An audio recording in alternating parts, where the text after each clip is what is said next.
The Sunday lunch table is loud, just the way Margaret likes it. It's the familiar, chaotic music of her family. Her grandson is telling a story about college, her daughter is laughing, and the smell of roast chicken fills the warm air. It's a perfect, ordinary moment. Her son-in-law, David, has just carved the bird, and the potatoes are making their way around the table. All she needs is the gravy. She sees it, sitting just out of her reach, next to her grandson. She catches his eye, smiles, and opens her mouth to ask. And that's when it happens. The word is gone. It's not on the tip of her tongue. It's not hiding behind another word. It's simply not there. In its place is a perfect, smooth, terrifying blankness. A void. It's as if a wire in her brain has been cleanly snipped. She knows the object. She can see its white ceramic shape, the elegant curve of its handle, the small lip for pouring. She knows exactly what it's for. But the name for it, a word she has used thousands of times in her 71 years, has been completely erased. Panic, cold and sharp, floods her chest. Her heart seems to beat louder than the conversation around her. This isn't like forgetting an actor's name, something that would come to her later in the car.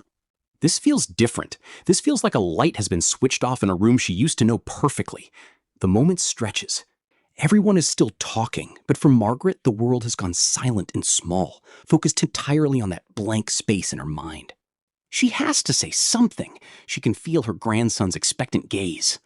"Could you pass the—" she starts, her voice a little tight. She searches, grasping for any related word. Nothing comes. The blankness is absolute. "The thing?" Her voice trails off. She tries again, arranging her words to appear casual. You know, for the sauce. Her grandson, bless his heart, doesn't miss a beat. "The gravy boat? Sure, Grandma." He hands it to her. The transaction is over in 3 seconds. No one else at the table seems to have noticed. But Margaret noticed. And she saw the look on her daughter's face. It was fleeting, a tiny flicker of concern in her eyes before she smiled and turned back to the conversation. It was a look Margaret had seen before, when her own mother had started to change. A look of love, laced with a new kind of worry. Margaret pretends she didn't see it. She takes the gravy boat, pours the rich brown sauce over her chicken, and joins the conversation, commenting on her grandson's story with a warmth she doesn't feel. But for the rest of the meal, a quiet, cold dread settles over her. Every bite of food tastes like ash. Every laugh feels hollow. The perfect, ordinary Sunday has been fractured. And in the silence between the clatter of forks and the hum of conversation, a single terrifying question begins to echo in her mind over and over again. Is this how it starts? That question, is this how it starts, is one of the most terrifying thoughts a person can have. And it's a question that echoes in millions of homes, in millions of quiet moments every single day. I'm Dr. Dean. For over 2 decades, I've sat with patients who, like Margaret, have felt that sudden cold shock of their own mind feeling like an unfamiliar place. That feeling of a word vanishing, not a complicated scientific term, but a simple, everyday word like gravy boat or key, is one of the most common and deeply frightening experiences people share with me. And that is precisely why this channel exists. My purpose here is not to give you more facts to worry about. It's the exact opposite. My mission is to give you the tools to navigate these moments without fear. We replace that gut-wrenching anxiety with clear, evidence-based understanding, so you can move from being a passenger worried about where your health is going to being an empowered, active partner in managing it. This is a space for clarity, not for panic. It's about learning to look at your own health with the calm, curious eye of a scientist rather than the terrified eye of a patient. Because when you can do that, you regain a sense of control that is absolutely essential for a high quality of life. Now, most people believe the answer to Margaret's terror lies in an immediate doctor's visit, a battery of tests, maybe a brain scan. The conventional wisdom is to rush towards a diagnosis. But what if the most important first step isn't a medical procedure at all? What if the system's first instinct is not only unhelpful, but potentially harmful? Forgetting a name, the actor from that movie, your new neighbor, is one thing. It's frustrating, it's common, and we mostly brush it off as a normal part of getting older. But when the word for a fork disappears as you're reaching for it, when you look at your own set of keys and the word key is suddenly a foreign concept, the fear is immediate. It's primal. It feels less like a memory lapse and more like a fundamental part of you is being erased. And in that moment of terror, every instinct you have tells you to get an answer, to see a doctor, to get a test, to get a scan. But what if I told you that this instinct, while completely understandable, is often the first step down the wrong path? What if the most powerful diagnostic tool for understanding these moments isn't a multi-million-dollar brain scanner or a complex neuropsychological exam? What if the most powerful tool is something you already possess? Here is the central, and I'll admit, controversial argument of this entire video. The key to understanding your cognitive health lies not in the quantity of your mental slip-ups, but in their quality. And this is a distinction the medical system is almost never designed to teach you. The system is built to count. It's built for checklists. A doctor with 15 minutes for your appointment hears, "I'm forgetting words," and a box gets ticked. That single tick can trigger a cascade of events before anyone has stopped to ask the most important questions. What kind of words? Under what circumstances? What happens next? We're taught to fear the number of times we forget something. But the far more important signal is the nature of what is forgotten. The difference between struggling to retrieve the name Clint Eastwood and being unable to name a hammer is not a difference of degree. It's a difference in kind. One is a filing issue in a massive library. The other suggests the card for that file might have been burned. Learning to see that difference for yourself, to become a calm, accurate observer of your own mind, is the single most empowering step you can take. It's the firewall that stands between a moment of normal cognitive change and a tidal wave of unnecessary anxiety, over-testing, and fear. So how do we build that firewall? How do you learn to use this tool, to see the critical distinctions that your doctor may overlook? It requires a clear framework and a new way of looking at the problem. So let's build that firewall together. In this video, we're going to do 3 very specific things to arm you with that clarity. First, we will establish a simple but powerful framework for looking at these cognitive events. A new lens to observe what's happening in your own mind with curiosity instead of fear. Second, we'll walk through the 5 crucial distinctions between a normal, age-related brain glitch and a genuine warning sign that truly warrants a doctor's attention. This is the heart of our discussion, where we separate the noise from the signal. And finally, I'm going to give you the most important tool of all, the exact words to use with your doctor. This isn't just about what to say. It's about how to frame your concerns to get a thoughtful investigation, not an automatic referral that kicks off that dreaded diagnostic cascade. By the end of this video, you will have a clear, actionable plan. The goal here is to transform your fear into focused observation. And while all 5 of the distinctions we're about to cover are important, a couple of them contain insights that are particularly revealing, the kind of details that can change the entire course of a conversation with your doctor. Pay close attention as we move through our 5 points, particularly to number 3. In that section, I'll share a simple question you can ask yourself at home that mirrors what neurologists are trying to discover in a formal and often stressful exam. It's a powerful piece of self-observation that can tell you more about your brain health in 30 seconds than weeks of unfocused worry. Getting this one right can be the difference between a reassuring conversation with your doctor and the first step into that diagnostic cascade. And you absolutely won't want to miss point number 5. We will uncover a subtle speech pattern that can be one of the most reliable early clues, hiding in plain sight in everyday conversation. It's a specific change in how a person talks around a word they can't find. This distinction is so crucial because it separates a mind that is actively and capably searching for a word from a mind that is beginning to lose the very concept behind the word. It's a clue that, once you learn to recognize it, is unmistakable.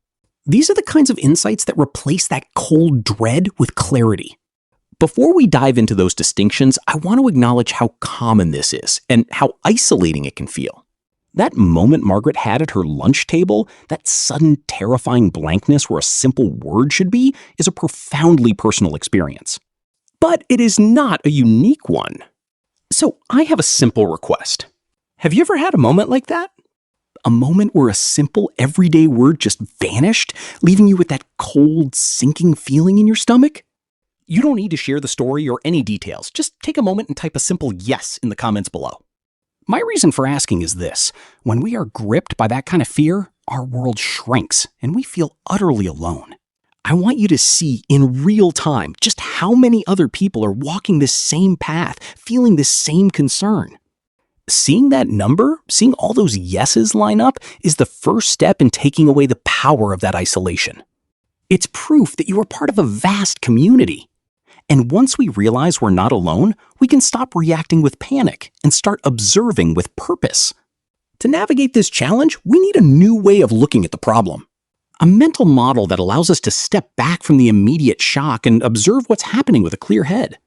I call it the cognitive clarity lens. Think of it less as a piece of medical advice and more as a specific way of thinking, a filter you can apply in those frightening moments. Its purpose is to shift your perspective from that of a terrified victim of a brain glitch to that of a curious and calm investigator. It's about learning to ask better questions of yourself before you ever ask a question of your doctor. Adopting this mindset is the single most powerful defense against the anxiety that can so easily spiral out of control. This lens is built on 3 foundational principles.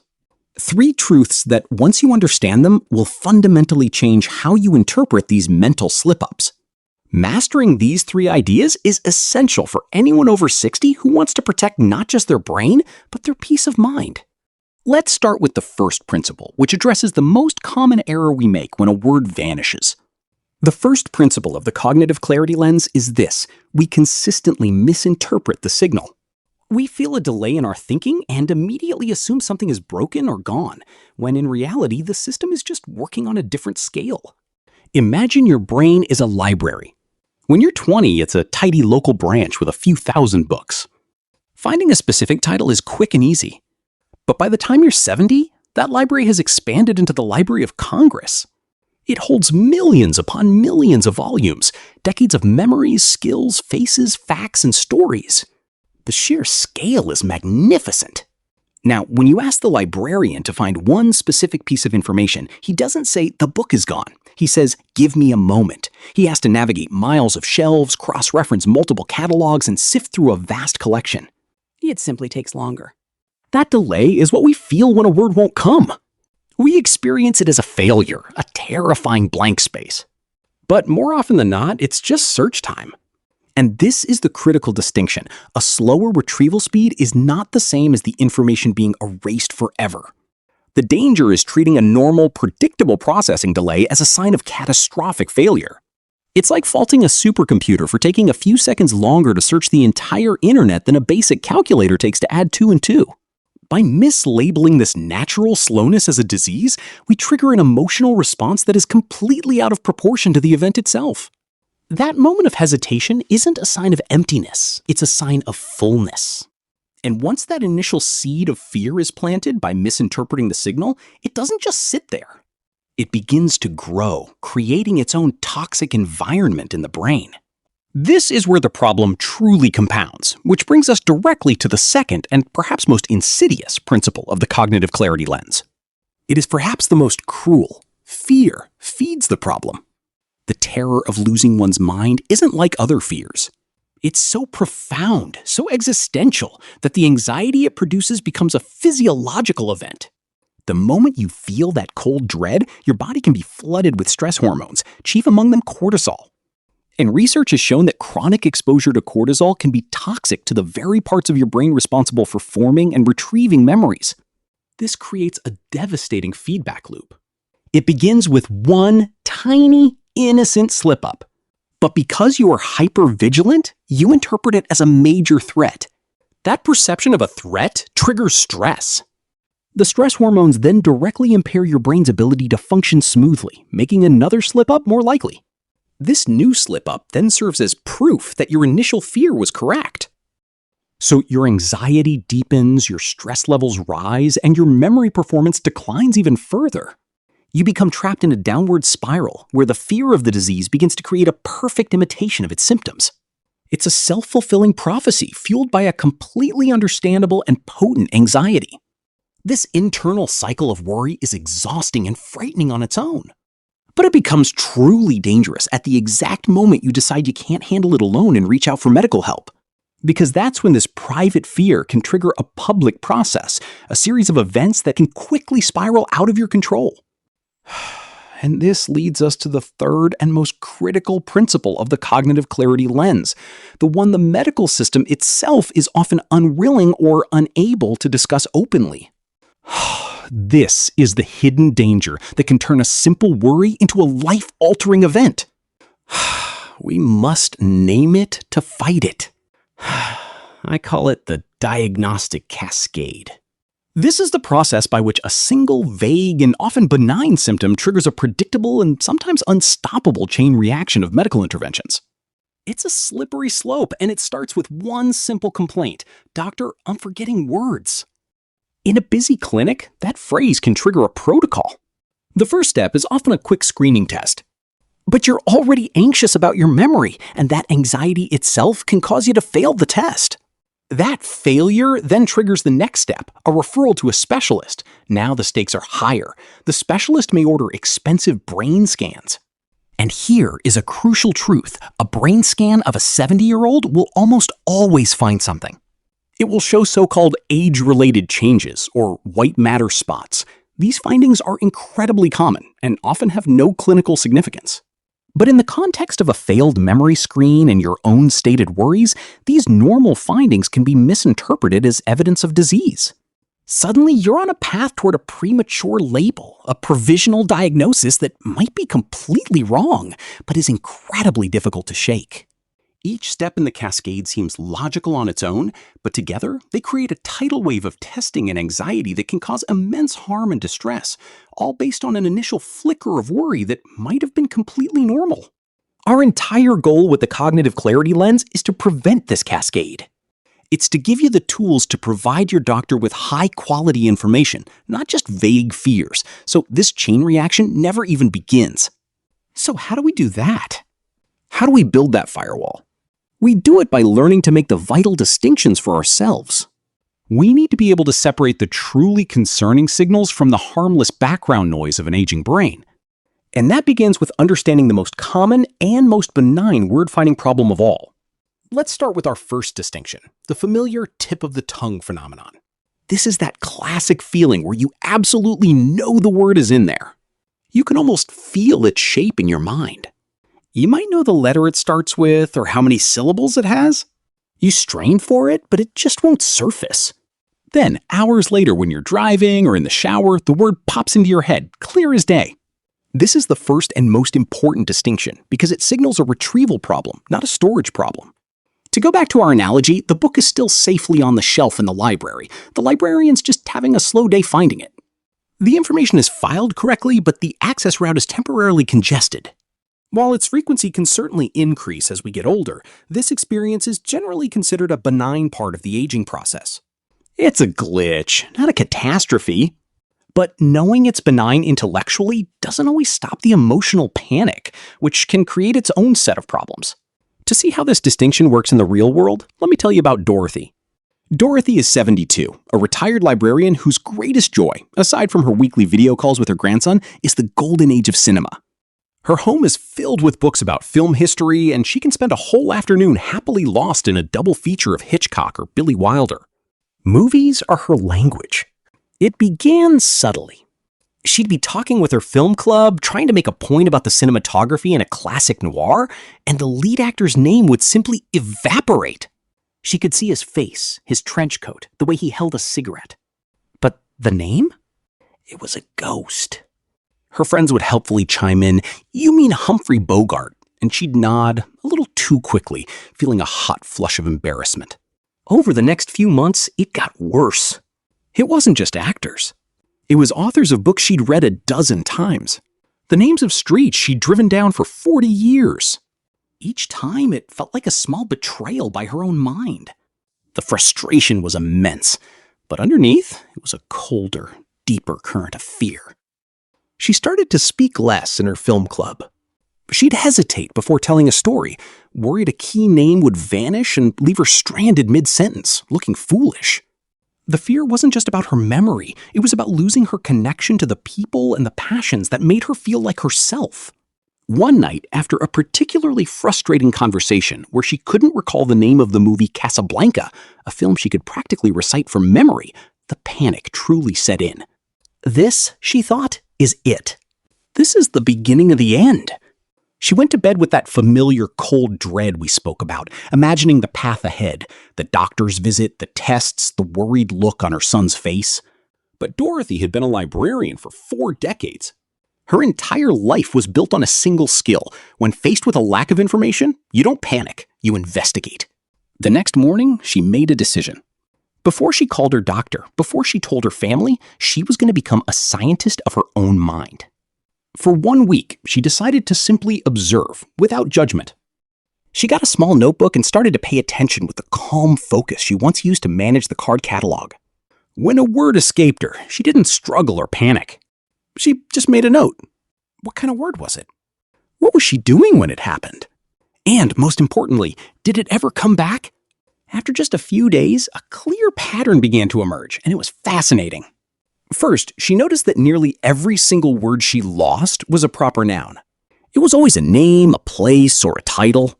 It was Clint Eastwood, not gun. It was the Golden Gate Bridge, not bridge. It was To Kill a Mockingbird, not book. Second, she made an even more crucial observation. While she might struggle to name a specific actor, she never, not once, struggled to name a common object in front of her. Looking around her living room, she could effortlessly name the lamp, the sofa, the remote control, the teacup. And finally, the most reassuring discovery of all. She looked back at her notes and saw that next to almost every forgotten name, she had later scribbled, "came to me in the garden," or "popped into my head while making tea." The names weren't gone. They were just late. The librarian was slow, but he always, eventually, found the book. Sitting at her kitchen table at the end of the week, Dorothy looked at her notes and felt something she hadn't felt in months. Relief. A feeling of deep, profound tranquility. This wasn't a catastrophic failure. This was a specific, predictable, and manageable glitch. It was an annoying filing issue with proper nouns, not the erasure of her entire mind. Her fear, which had been a roaring fire, subsided to a small, manageable ember. Dorothy, using nothing more than her own careful observation and a $5 notebook, arrived at a conclusion that gave her back her peace of mind. And what's so powerful about her story is that her personal discovery isn't just a comforting anecdote. And this isn't just my interpretation. This is the clear, consistent guidance from the most respected authorities on cognitive health in the world. The National Institute on Aging, the NIA, here in the United States, makes this exact distinction a cornerstone of its public education. It's part of their core mission to separate what they call benign age-related changes from the more concerning symptoms of dementia. Across the Atlantic, the UK's Alzheimer's Society and similar bodies in Canada and Australia all echo this same fundamental message. This isn't a fringe opinion, it is the global scientific consensus. And that consensus places the occasional difficulty in finding words, especially proper nouns like names of people, places, and movie titles, firmly in the category of normal aging. There's a good reason for this.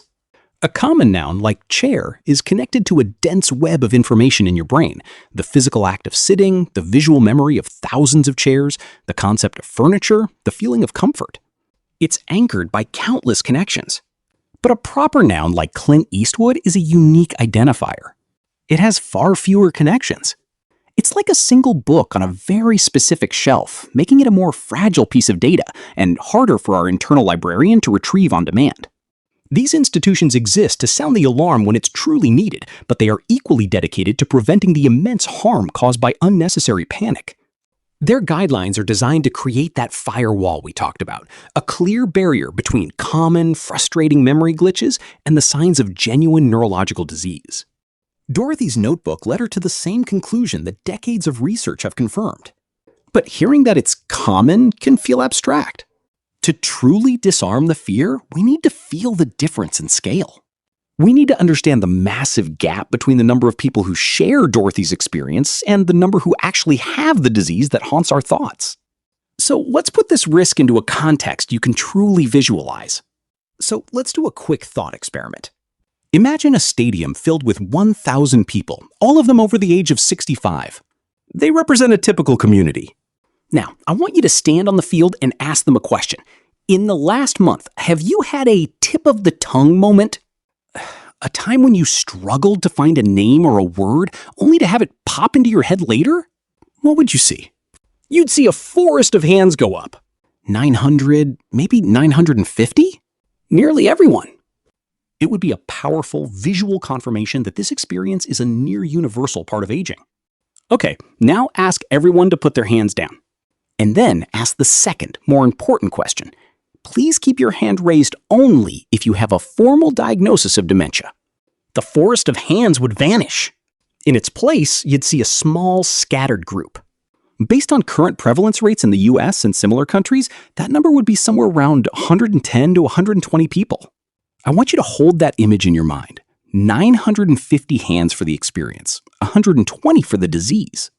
The fear that grips us in those moments comes from believing those two numbers are the same.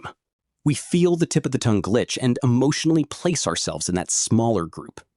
But the evidence shows with overwhelming clarity that the experience is nearly universal, while the disease is not. To equate the two is the most critical error we make, turning a common frustration into a source of chronic, corrosive anxiety. The emotional weight we assign to that benign slip-up is completely out of proportion to the actual statistical risk. So if the solution isn't to panic every time a word goes missing, what is the alternative? Because simply ignoring these moments doesn't feel right either. Panic is a strategy, but it's a terrible one. The superior strategy is to become a better scientist of your own mind. Instead of being a victim of these moments, you become an observer. Here is a simple, powerful practice you can start today. The next time a word or a name escapes you, do not struggle for it. Take it easy. Don't fight it. Simply notice the feeling, acknowledge the blank space with curiosity, and then let it go. Move on with the conversation. Later, when the word inevitably pops back into your head, and for these benign tip-of-the-tongue moments it almost always does, make a quiet mental note. Ah, there it is. It wasn't gone, it was just slow. This small act of mindful observation does something profound. It trains your brain over time to see these events for what they are, a delay, not a defect. It reframes a moment of perceived failure into a simple data point. You are gathering evidence, and the evidence shows that the information is still there. This practice is incredibly effective for managing the anxiety around these common retrieval delays. But it also sharpens your powers of observation, which is critical, because not all word-finding issues are the same. What happens when the word that vanishes isn't a proper noun like Clint Eastwood? What if it's the word for a common object, like a fork or a key? That is a fundamentally different signal, and it brings us to our second and critically important distinction. This is where our calm observation becomes critically important, because we're moving from a common frustration to a more significant signal. The medical term for this specific issue is anomic aphasia. Now, let's be very clear. This is not about forgetting the name of the actor who starred in Unforgiven. This is about looking at a fork on your dinner table and being unable to retrieve the word fork. It's about glancing at your house keys and having the word key be completely inaccessible. The difference is profound. We are talking about the names of common, everyday objects, nouns that form the absolute bedrock of our daily language. Think about it. The brain uses words like fork, cup, and chair thousands upon thousands of times over a lifetime. They are deeply encoded, tied to physical actions, sensory memories, and functional purposes. They are not like a proper name, which is a more arbitrary label. Because these words are so fundamental, their disappearance feels different, and it signals a different kind of problem in the brain. When Margaret couldn't name the gravy boat, it wasn't a tip-of-the-tongue moment. The word didn't come to her an hour later. The blankness was absolute because the connection to the word itself was impaired. This is what neurologists pay close attention to. A consistent difficulty naming familiar objects is one of the more specific early indicators of a potential neurodegenerative process like Alzheimer's disease. So what is actually happening in the brain to create such a different experience? Why is forgetting Humphrey Bogart a retrieval issue, but forgetting Hammer something more? The answer gets to the very heart of how our brain's library is organized, and whether the librarian is just slow, or if the book itself has been removed from the shelf. Let's go back to our library analogy to make this distinction crystal clear, because understanding this is the key to replacing fear with genuine insight. Remember, the tip-of-the-tongue moment for Clint Eastwood's name is a retrieval problem. The librarian is just slow. He's wandering the vast aisles of the Library of Congress, and it takes him a while to find that one specific book among millions. But he knows the book exists. He has a general idea of where it is, and eventually he finds it and brings it to the front desk. The system, while slow, is fundamentally intact. Anomic aphasia for the word fork is a completely different kind of failure. This time, when you go to the front desk, the librarian doesn't even begin his search. He looks in the card catalog, the brain's core index for every object and concept, and under F for fork, the card is simply gone. It has been erased. He can't go look for the book because, according to the library's own master file, that book no longer exists. This is a storage problem, not just a retrieval problem. The brain's connection to the word itself has become damaged. The index entry that links the physical object, its function, and its name has been corrupted. That's why no amount of straining helps, and why the word doesn't pop into your head later. You can't retrieve a file that has been deleted from the hard drive. You can hold the object, you can know exactly what to do with it, but you can't access the label because the link to that label is broken. This is why neurologists see it as a more significant signal. It suggests that the damage isn't just in the library's communication system, but in the very structure of the catalog itself. This distinction isn't just an abstract neurological concept. It has profound and tangible effects on a person's life and their family. To truly understand what this looks like, not on a diagram, but in a real kitchen, at a real workbench, let me tell you about Richard. Richard was 75, a retired carpenter who still spent most of his mornings in the workshop behind his house. The place smelled of sawdust and varnish, a scent that was, for his wife Sarah, the smell of Richard himself. He was a man of quiet competence who spoke more through the things he built than with words. His hands, though wrinkled, knew every tool by heart. They were extensions of his own mind. Which is why Sarah first noticed the change out there in his sanctuary. One afternoon, he was at his workbench trying to fix a loose leg on a kitchen chair. He called out to her, "Sarah, could you bring me the thing from the top drawer?" She came to the doorway. "Which thing, honey?" He gestured vaguely with his chin. "The one you use for hitting the nails." He held up a nail to demonstrate, a look of mild frustration on his face. His hands knew exactly what to do, but his mouth couldn't find the word. A small, cold knot formed in Sarah's stomach. She kept her voice light. "You mean the hammer?" His face cleared, but not with the flash of relief you see when a forgotten name returns. It was more a look of confirmation. "Yes," he said, a little too emphatically. "That thing. The hammer." He took it from her and immediately went back to work, the motion of his arm as familiar and certain as his own heartbeat. But Sarah stood in the doorway for a moment longer. He hadn't said, "Oh, right, the hammer," as if the word had been on the tip of his tongue. He had simply agreed with the label she provided. Over the next few weeks, the pattern repeated. It was never a struggle, never a moment of straining for a word. It was just a blank space. The wood shaver instead of the plane. The spinny thing for the screwdriver? Each time he could describe the tool's function perfectly. He knew what it was for, how it felt in his hand, what it would accomplish. The concept was entirely intact. But the name, the simple one-word label he had used 100,000 times, was gone. This wasn't a slow librarian. This was something different. This was Richard standing in front of the card catalog, pointing to a drawer and saying, "I need the book that does this," because the card with the title on it had been removed. The index itself was becoming corrupted. For Sarah, this quiet, consistent change was a signal. It wasn't a cause for panic, but it was a sign that warranted a calm but very clear conversation with their doctor. I want to pause here for just a moment because this is the single most important distinction in this entire video. Everything else we discuss builds on this one core idea. The difference between the slow librarian searching a vast library for a name and the librarian discovering that the card catalog entry for a common object has been completely erased. That distinction between a retrieval problem and a storage problem is the pivot point on which all of this turns. So I have a simple, direct question for you. Does that analogy, the slow librarian versus the erased card catalog, make sense? Is the distinction clear in your mind? Just a quick yes or no in the comments below is enormously helpful. It's not for the algorithm, it's for me. It lets me know that we're on the same page and that this explanation is providing real, actionable clarity for you. Because once that fundamental distinction is clear, we can move from simply understanding the problem to actively investigating it. And that brings us directly to our third distinction, the practical tool I promised you at the start, a way you can begin to test for this difference yourself at home. Let's talk about what I call the context clue test. It's incredibly straightforward. The next time you or someone you care about gets stuck on a word for a common object, the word kettle or wallet vanishes, the test isn't the mistake itself. The test is what happens in the 5 seconds after the slip-up, when you provide a simple descriptive clue. Let's use Richard's story as our example. He couldn't find the word hammer, so he asked for the thing you hit nails with. In that moment, his wife Sarah could have performed this exact test.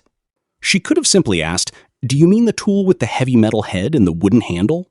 What happens in the instant after that clue is provided is profoundly revealing. It's a moment of truth that shines a bright light on the inner workings of the brain's library. Does the clue act like a key, instantly unlocking the door to the right word? Or does the person hear the clue, understand it perfectly, but the blank space in their mind remains absolute and empty? Most of us focus entirely on the initial mistake, the forgotten word. We see it as the main event. But here is the hidden truth that can stop the diagnostic cascade before it ever starts. The brain's ability, or inability, to use a clue is one of the most powerful differentiators we have. And the diagnostic significance of that simple response is something you are about to find quite surprising. Here's the hidden truth, the part that is so often missed. The initial mistake is just noise. The response to the clue is the signal. Let's make this concrete. Imagine you can't think of the word for umbrella. You're standing by the door, it's raining, and your mind is completely blank. You know, the thing you use to stay dry in the rain? If your brain immediately shouts, umbrella. Right, the umbrella. That is an incredibly good sign. It tells us the information is stored correctly. The card is in the catalog. The book is on the shelf. The word is there. You just needed a different access route, a little nudge to help the librarian find it. The clue acted as a key, unlocking the information that was already present.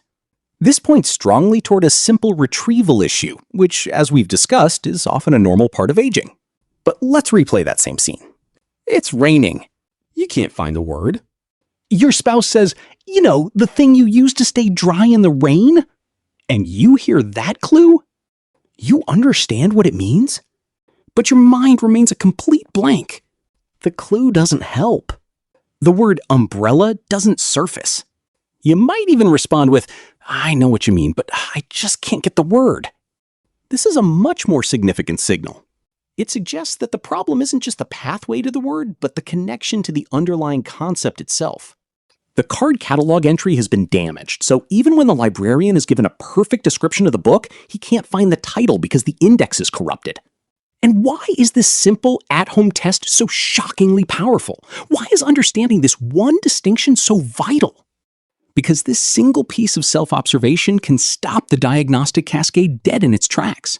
It transforms you from a person with a vague, terrifying complaint into a sharp, credible observer of your own mind.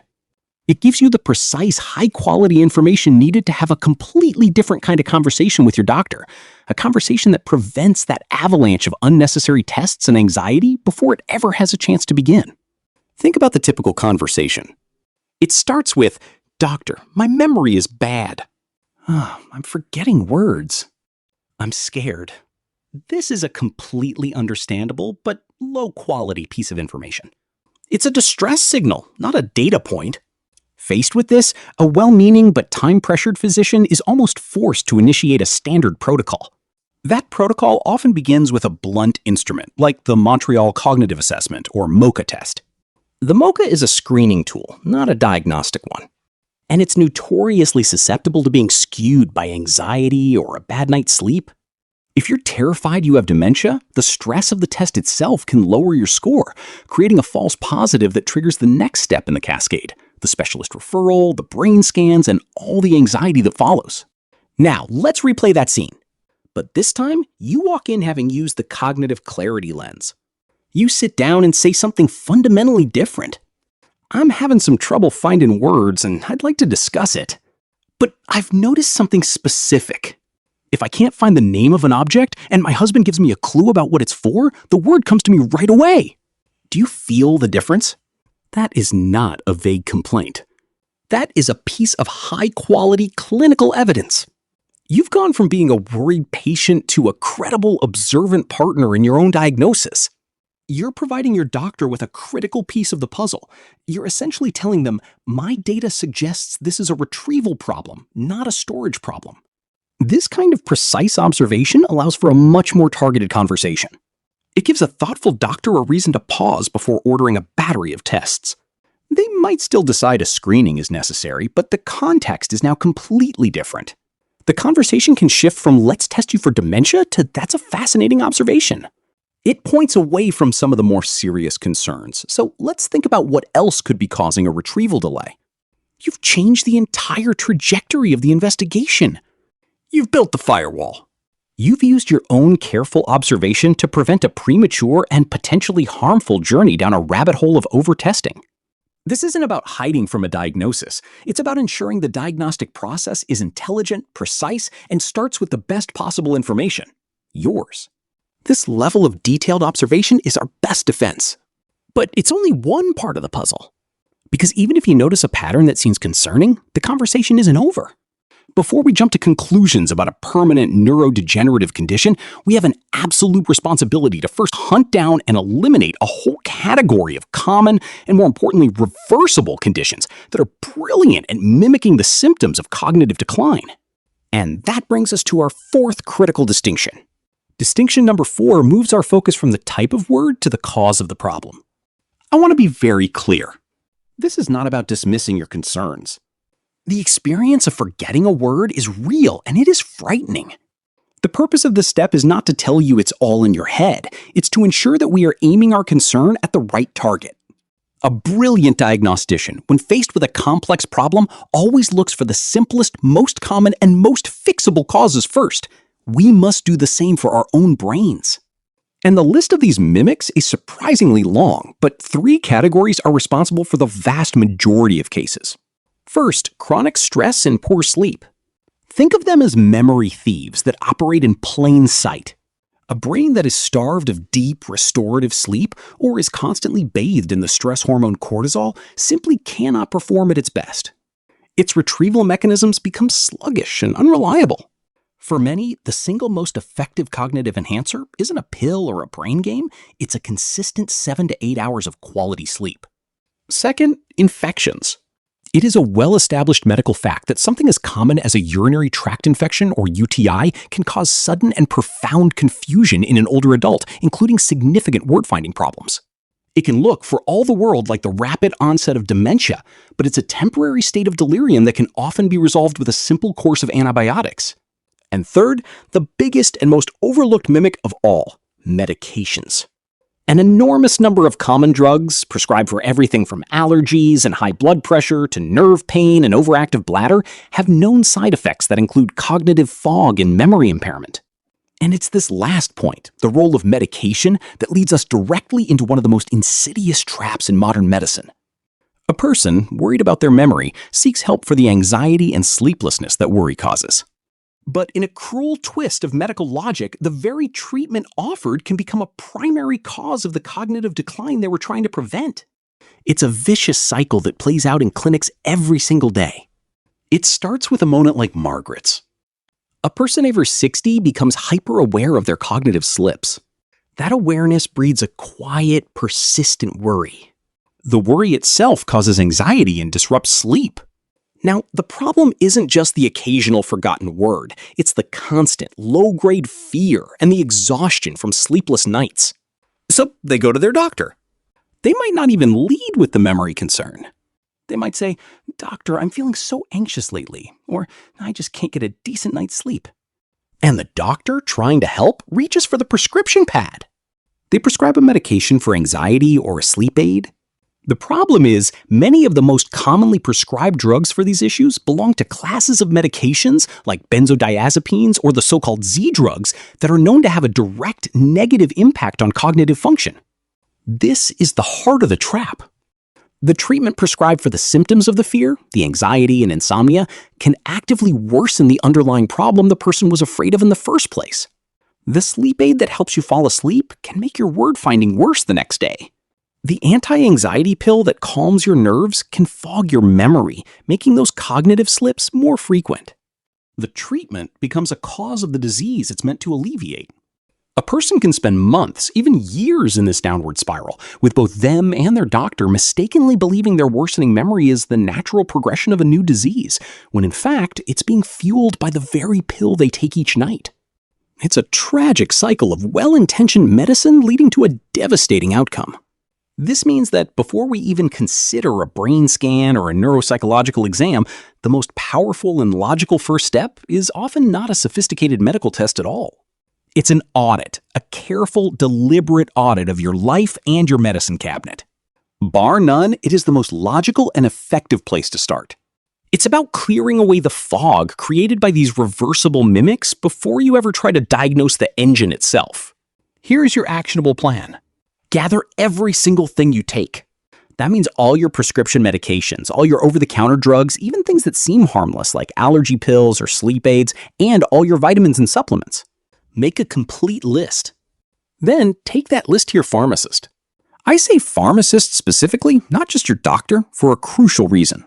While your doctor manages your overall health, your pharmacist is a specialist in one thing: pharmacokinetics. They are experts in how these substances interact with each other and with your body. Could any of these medications, or any combination of these, be affecting my memory or my cognitive clarity? You might be shocked by the answer.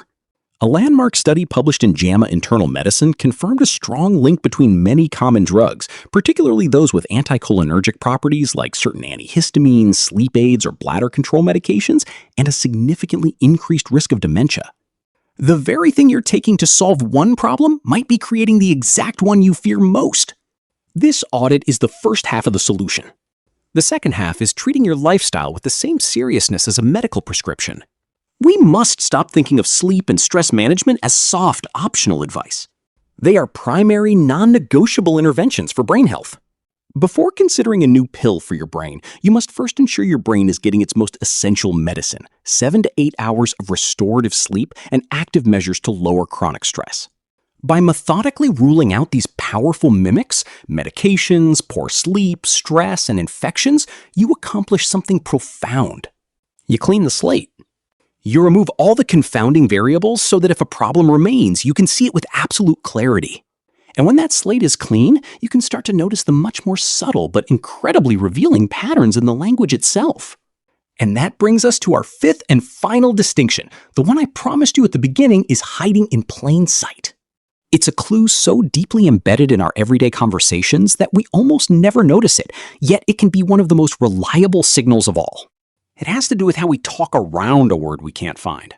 The medical term for this is circumlocution. Now, we all do this. When a word escapes us, we naturally try to describe what we mean. It's a normal, resourceful coping mechanism. But what almost nobody is taught to recognize is that there are two profoundly different kinds of circumlocution. And the difference between them is everything. One type is a sign of a healthy, creative brain actively working to solve a puzzle. It's constructive. It demonstrates that the underlying concept is solid and intact, even if the label for it is temporarily missing. The brain is navigating, using rich detail as its map to find its way back to the lost word. But there is another type, a much more concerning type. This second kind of circumlocution isn't a sign of a resourceful search. It's the sound of the map itself beginning to crumble. The language becomes vague and empty because the very idea behind the word is starting to fray. And this is the subtle but critical paradox, the diagnostic catch-22 that we must learn to hear. One way of talking around a word is a desperate but effective search for a lost label. The other is the sound of a lost idea itself. Let's break down that distinction because it is everything. The benign, resourceful type of circumlocution is descriptive. It's when you use rich, specific detail to paint a picture of the word you can't find. Honey, I need it's in the toolbox, it's metal, you use it to turn screws. This one has that cross-shaped head, not the flat one. Listen to the quality of that language. It's full of information. It tells us the brain knows exactly what the object is, where it is, what it's made of, and what it does. The underlying concept is perfectly intact, like a crystal clear photograph in the mind. The only thing missing is the one-word label, Phillips screwdriver.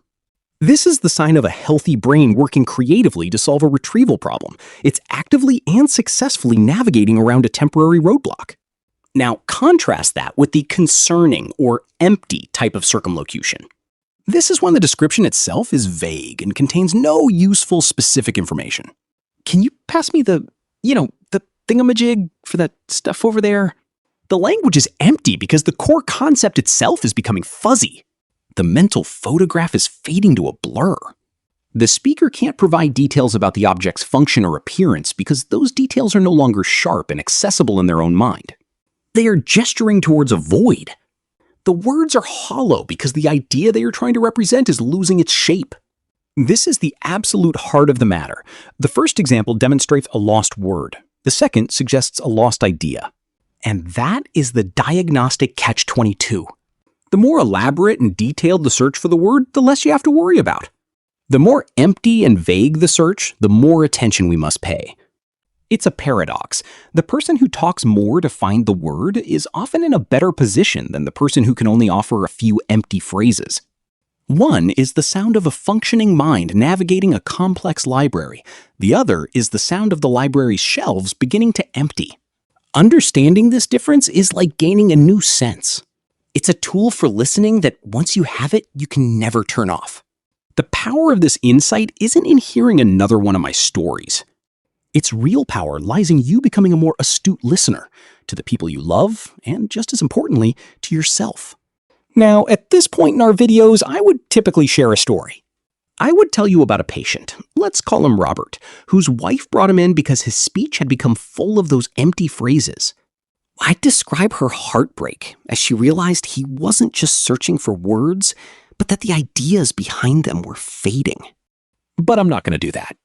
Because the power of this particular insight, the difference between descriptive searching and empty language, is not something I want you to experience through one of my stories. It's too important. Its real power is unleashed when you begin to recognize it in your own life. An anecdote makes the lesson about someone else. This lesson needs to be about you.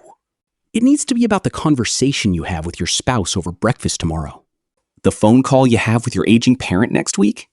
The way you listen to your own thoughts when you're tired and a word won't come. Moving forward, your perception of conversations will be altered. You are now equipped to listen beneath the surface of the words. You'll recognize the subtle but profound difference between a brain that is resourcefully navigating a complex problem and a brain that is showing the first signs of its internal map beginning to fray. That knowledge, that new filter on your perception, is infinitely more powerful than any single story I could tell you. Because you are no longer just a passive listener. You have developed into a proactive, knowledgeable viewer. You now hold the tool in your own hand. So you've applied the cognitive clarity lens. You've become this better listener. You've noticed the type of words being missed. You've tried the context clue test, and you've ruled out the great mimics. And maybe, after all that, you've observed a pattern that still feels concerning. Now comes the most critical question of all. What do you do with that observation? How do you bring this to your doctor without being dismissed, or worse, accidentally triggering that very cascade we've worked so hard to prevent? The answer lies in changing the conversation entirely. You accomplish this by shifting from being a patient with a vague, fearful complaint to a partner with specific, high-quality data. You've already done the hard work of observation. Now, we must package that incredible insight into a format that a busy physician can immediately understand and respect. This is how you build that firewall against the diagnostic cascade. At the start of this video, I promised I would give you the exact language to use to achieve this. We have now arrived at that promise. I'm going to give you 5 empowering questions. I want you to think of this as more than just a list. It's a communication tool. A script you can adapt and take with you into your next appointment. I strongly encourage you to write them down. Put them in a notebook, type them into your phone. Having them physically with you isn't a sign of weakness. It's a sign of preparation and a source of immense confidence when you're feeling nervous. These aren't confrontational questions. They are precise, evidence-based inquiries designed to open a thoughtful dialogue, not to start a fight. They communicate to your doctor, I have been paying close attention and I want to work with you to understand this properly. They are your key to getting clarity, not a cascade. Here they are. The 5 questions that can change the entire course of your medical journey. Question number 1.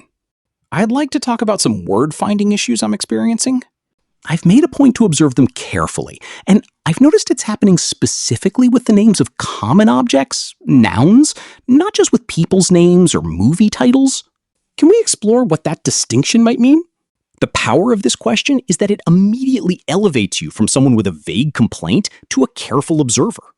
You are showing your doctor that you understand the critical difference between a benign retrieval issue for a proper noun and a more concerning pattern with common nouns. You are handing them a high-quality data point on a silver platter, allowing for a much more nuanced conversation from the very first minute. Question number 2.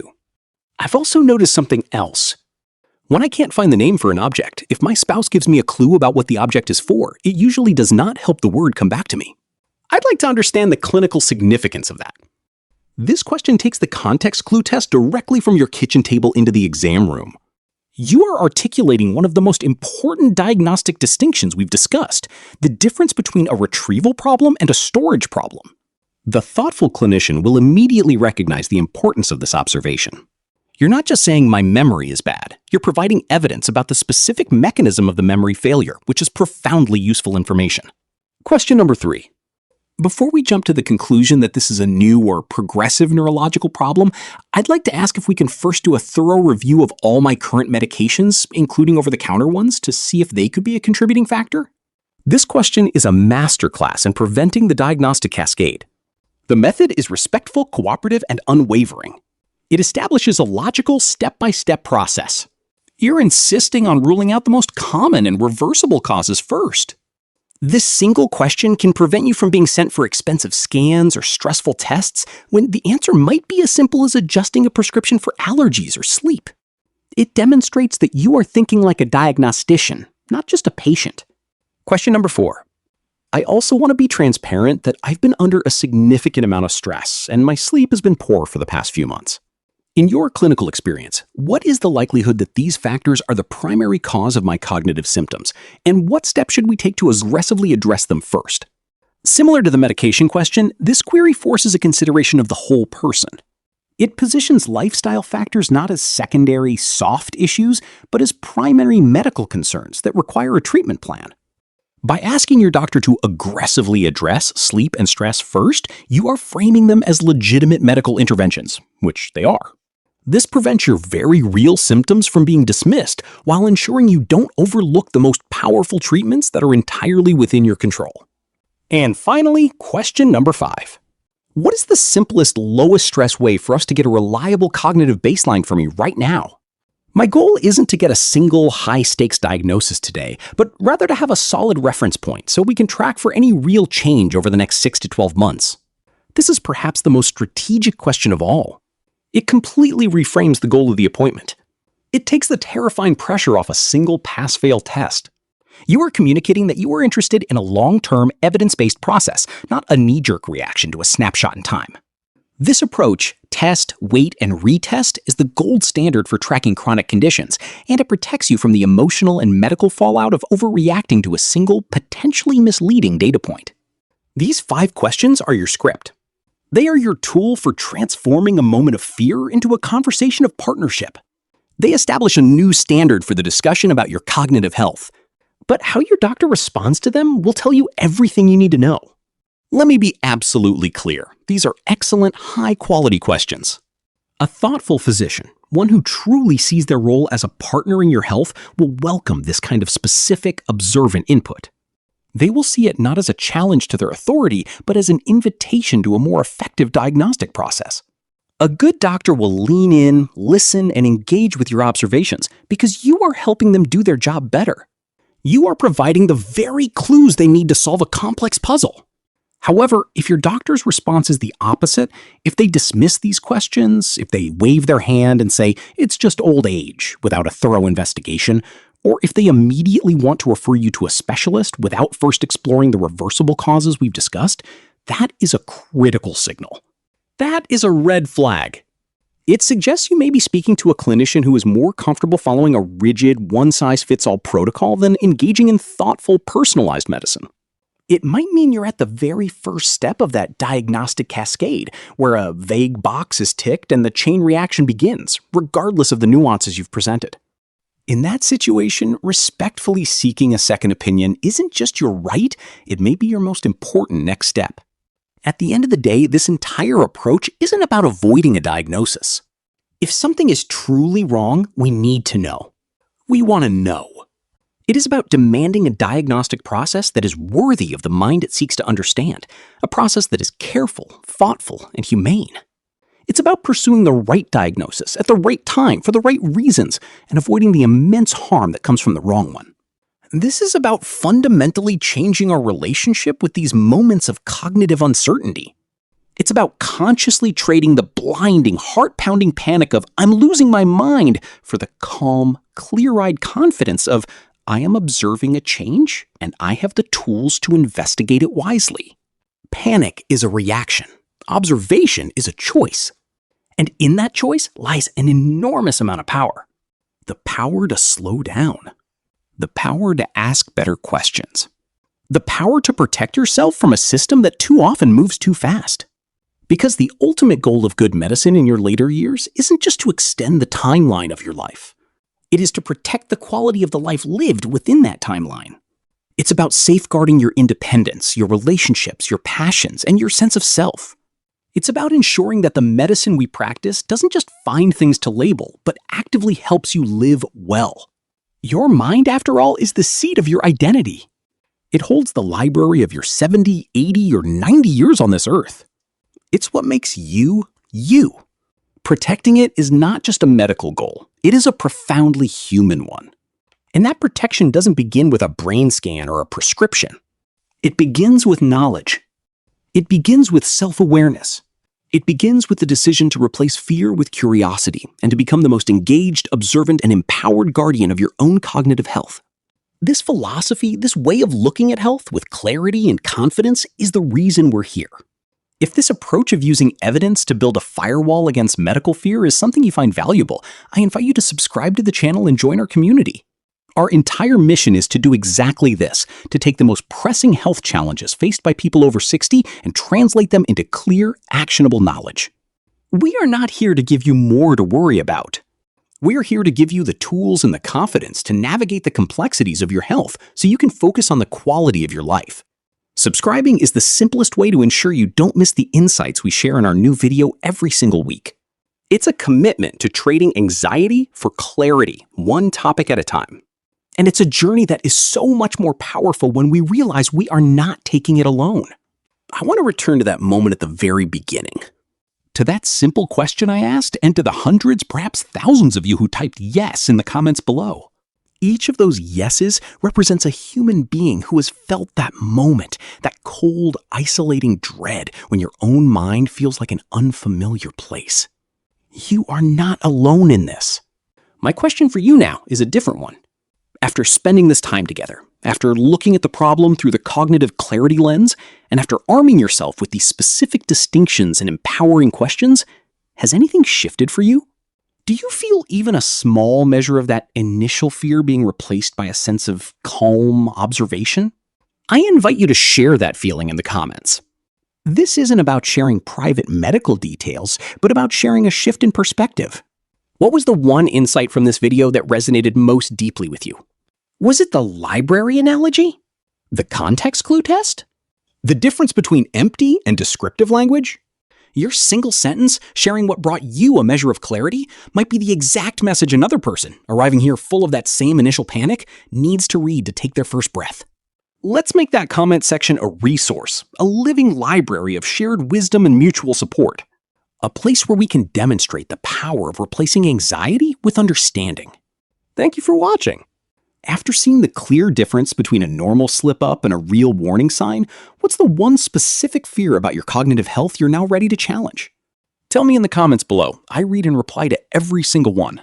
Clarity in the mind is just the beginning. In the next video, we uncover a simple movement that unlocks stiff hips many people mistakenly blame on age. Subscribe and turn on notifications so you don't miss the truth, and share this with someone who needs this peace of mind.